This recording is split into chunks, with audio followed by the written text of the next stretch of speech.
že Ježíš pro tebe uronil oceán slz. Že nějak touží, aby si vyšel z té své samoty, z svého individualismu.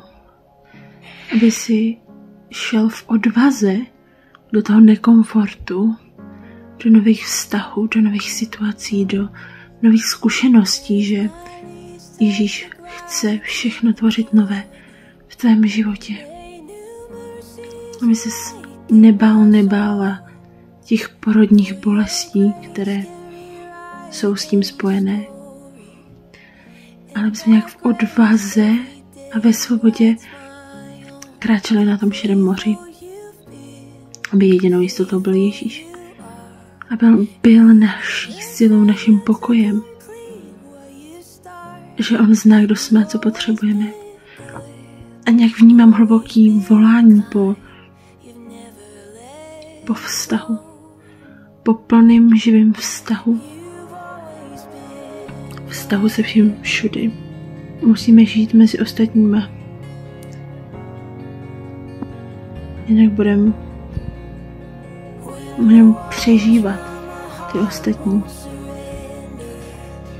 Musíme se snažit pochopit, co žijou, jak žijou, proč žijou a milovat je. Takže tenhle svět není jako for fun. My žijeme, aby jsme našli Ježíše a žijeme, aby jsme našli to, k čemu jsme od stvoření světa povolání. Čem se nás Bůh vysnil. A to, do čeho se nás vysnil v tom obecném smyslu, je vztah s ním je nebe. A my musíme nastavit svůj život tak, aby odpovídal nárokům nebe. Nárokům Božího království. A nároky Božího království jsou úplně na pohodu. Protože jediný, co se po nás chce, aby jsme byli s Ježíšem. Protože nás Ježíš stvořil, tak s kým jako jenom bychom měli chtít být, když on ví, co potřebujeme. A že nějak se dívat na ten svůj život a na svět okolo a na vztahy v té perspektivě věčnosti, v perspektivě nebe, v perspektivě Boží lásky.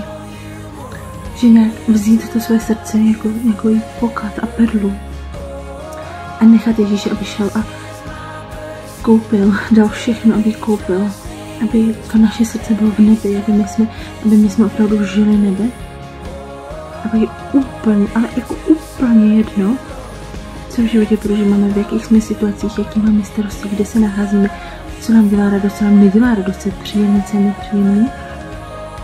Nemá to nad náma žádnou moc, protože my patříme do nebe, naše srdce patří do nebe a máme tu milost díky tomu, že Ježíš sem na zem přišel a přinesl to své božství a skrze Eucharistii nám dává žít a skrze Ducha Svatého nám dává žít tohleto nebe na zemi, tak můžeme zažívat ráj už tady. Nemusíme jako živořit, nemusíme se plazit v prachu a můžeme být milovaný. A do takového morku kostí, že to otřese tímhle světem.